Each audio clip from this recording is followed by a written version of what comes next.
Major General Ibrahim Babangida was Buhari's greatest threat, although Buhari did not seem to realize it. There's a school of thought that Buhari was simply used by a pro-Babangida faction within the military to gain stability for military governance, with a long-term intention to ultimately remove Buhari to pave the way for the rule by the faction. Senior officers had long anticipated that Babangida was pre-positioning himself to topple Buhari. Bali recalled that Hanania Suleiman and I concluded among ourselves that Babangida was merely going to use the post as a launching pad to the presidency. So if we knew that early, Buhari too must have known. Yet he watched passively.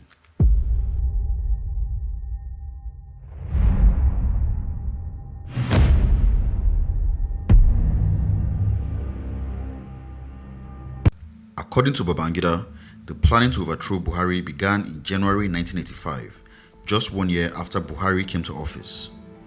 The period of time between April and July 1985 was the most critical phase in the planning. Babangida says it was a collective decision to overthrow Buhari. One of the coup plotters, Major Aminu, also revealed that it was not IBB's decision alone that Buhari should go. It was a collective decision of the military. There was a subtle plot by Babangida loyalists to discredit Buhari's regime. They would sanction publicly unpopular measures that made Buhari appear harsh and unsympathetic.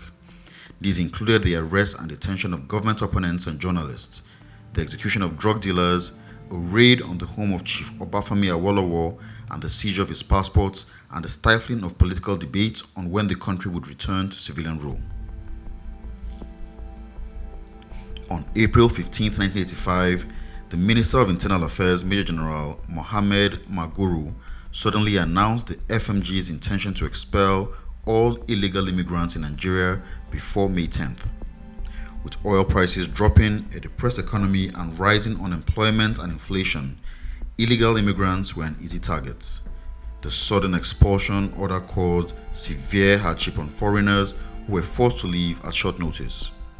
Ghanaians were estimated to make up approximately half of the 700,000 foreigners to be expelled, with the others coming from other West African countries such as Burkina Faso, Benin, Chad, Gambia, Niger, and Togo. Although most of the illegal immigrants came to Nigeria for work and economic opportunities, some had also fled drought and famine in their home countries.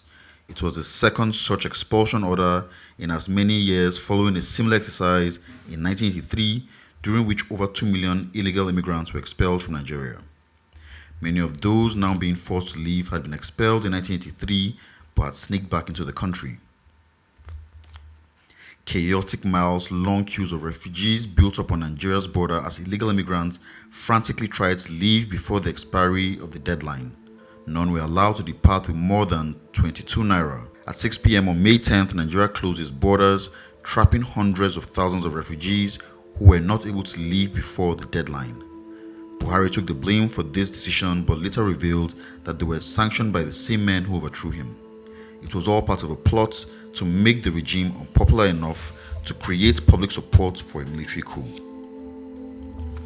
However, the Buhari regime also contributed to his own downfall. To prevent currency trafficking and to make worthless the illicit cash being hoarded by politicians, the Buhari regime changed Nigeria's currency at short notice. Vigilance and strict screening of luggage was also ordered at airports. Against this backdrop, it emerged that 53 suitcases belonging to the Emir of Gwandu were allowed through the Murtala Mohammed International Airport in Lagos without being searched. The area controller of customs in charge of MMIA at the time was Atiku Abubakar. The fact that the suitcases belonged to the father of Buhari's ADC, Major Mustapha Haruna Jokolo, made it look as if the law did not apply to those with close connections to the FMG. Buhari and Babangida were as different in physique as they were in temperament. Buhari was extremely tall and reed thin, while Babangida had a stocky, thick physique reminiscent of the armored tanks he commanded. While Buhari was stern, focused, and uncompromising, Babangida was amiable, cunning, and tactically adroit. Babangida had created a mini personality cult within the military. He systematically cultivated a loyal following of sycophantic mid-ranking officers over the years by making grandeur gestures and buying lavish presents for officers junior to him. Additionally, many of the officers in the key army units were either his former cadets from his days as an instructor at the NDA or served under him when he commanded the Armored Corps. Such officers included Abubakar Umar, Mohammed Buba Marwa, Tunde Ogbeha, Lawan Gwadabi, Joshua Madaki, Chris Garuba, John Mark Nyenge, and Ndong Esset Nkanga. These men staged the coup that brought Buhari to power, and Babangida established networks of direct personal loyalty from them to him. With his superior charm, Babangida could then easily draw on his reservoir of goodwill to convince them to switch loyalty and abandon Buhari.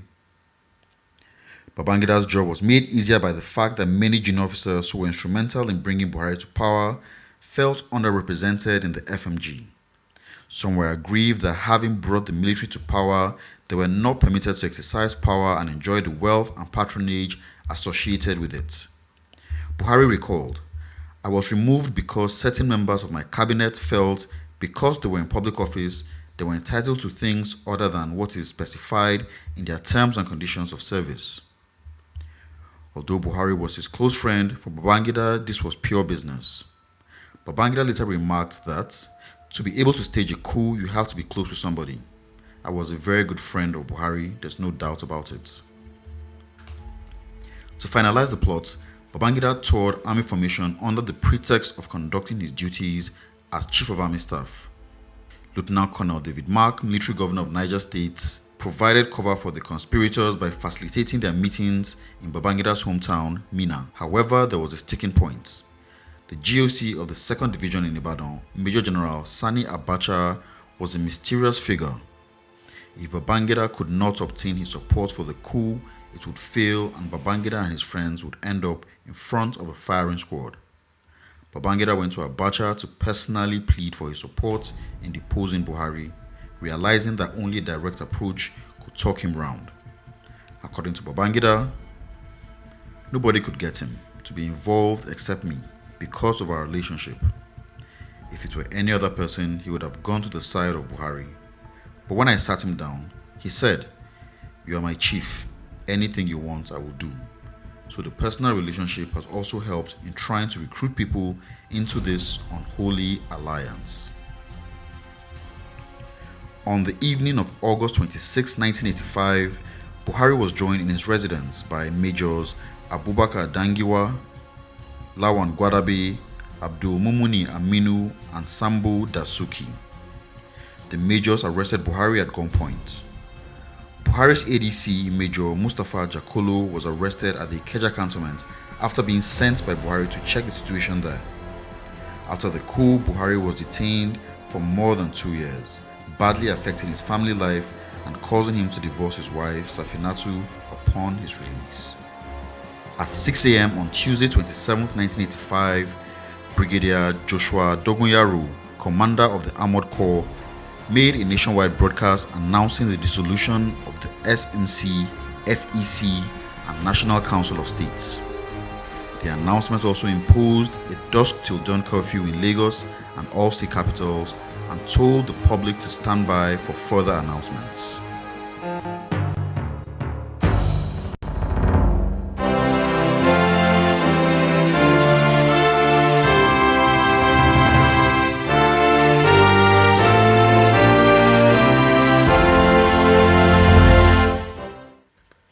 I, Brigadier Joshua Nimiel Dogunyaru of the Nigerian Army, hereby make the following declaration on behalf of my colleagues and members of the Nigerian Armed Forces. Fellow countrymen, the intervention of the military at the end of 1983 was welcomed by the nation with unprecedented enthusiasm. Nigerians were unified in accepting the intervention and looked forward hopefully to progressive changes for the better. Almost 2 years later, it has become clear that the fulfillment of expectation is not forthcoming. Because this generation of Nigerians and indeed future generations have no other country but Nigeria, we could not stay passive and watch a small group of individuals misuse power to the detriment of our national aspirations and interests. No nation can achieve meaningful strides in its development where there is an absence of cohesion in the hierarchy of government. where it has become clear that positive action by the policymakers is hindered because, as a body, it lacks a unity of purpose. It is evidence that the nation would be endangered with the risk of continuous misdirection. We are presently confronted with that danger. In such a situation, if action can be taken to arrest further damage, it should and must be taken. This is precisely what we have done. The Nigerian public has been made to believe that the slow pace of action of the federal government, headed by Major General Muhammadu Buhari, was due to the enormity of the problems left by the last civilian administration. Although it is true that a lot of problems were left behind by the last civilian government, the real reason, however, for the very slow pace of action is due to the lack of unanimity of purpose among the ruling body. Subsequently, the business of the governance has gradually been subjected to ill-motivated power play considerations. The ruling body, the Supreme Military Council, has therefore progressively been made redundant by the actions of the select few members charged with the day-to-day implementation of the SMC's policies and decisions. The concept of collective leadership has been substituted by stubborn and ill-advised unilateral actions, thereby destroying the principles upon which the government came to power. Any effort made to advise the leadership met with stubborn resistance and was viewed as a challenge to authority or disloyalty. Thus, the scene was being set for systematic elimination of what was termed oppositions. All the energies of the rulership were directed at this imaginary opposition rather than to effective leadership. The result of this misdirected effort is now very evident in the country as a whole. The government has started to drift. The economy does not seem to be getting any better as we witness daily increased inflation. The nation's major resources are once again being wasted on unproductive ventures. Government has distanced itself from the people, and the yearnings and aspirations of the people, as constantly reflected in the media, have been ignored. This is because a few people have arrogated to themselves the right to make the decisions for the larger part of the ruling body. All these events have shown that the present composition of our country's leadership cannot, therefore, justify its continued occupation of that position. Furthermore, the initial objectives and programs of action which were meant to have been implemented since the ascension to power of the Buhari administration in January 1984 have been betrayed and discarded. The present state of uncertainty and stagnation cannot be permitted to degenerate into suppression and retrogression. We feel duty-bound to use the resources and means at our disposal to restore hope in the minds of Nigerians and renew aspirations for a better future. We are no prophets of doom for our beloved country, Nigeria. We therefore count on everyone's cooperation and assistance. I appeal to you, fellow countrymen, particularly my colleagues in arms, to refrain from any acts that will lead to unnecessary violence and bloodshed among us. Rest assured that our action is in the interest of the nation and the armed forces. In order to enable a new order to be introduced, the following bodies are dissolved forthwith, pending further announcements. A. The Supreme Military Council. B. The Federal Executive Council. C. The National Council of States. All seaports and airports are closed. All borders remain closed. Finally, a dusk till dawn curfew is hereby imposed in Lagos and all state capitals until further notice. All military commanders will ensure effective maintenance of law and order. Further announcements will be made in due course. God bless Nigeria. I'm pleased to take this opportunity to declare once again, therefore, that this administration attaches the greatest importance to constructive and helpful criticisms as well as the freedom of the press, and to declare further that the administration also attaches the greatest importance of fundamental human rights. A visible improvement in the standard of living of our people will not come overnight.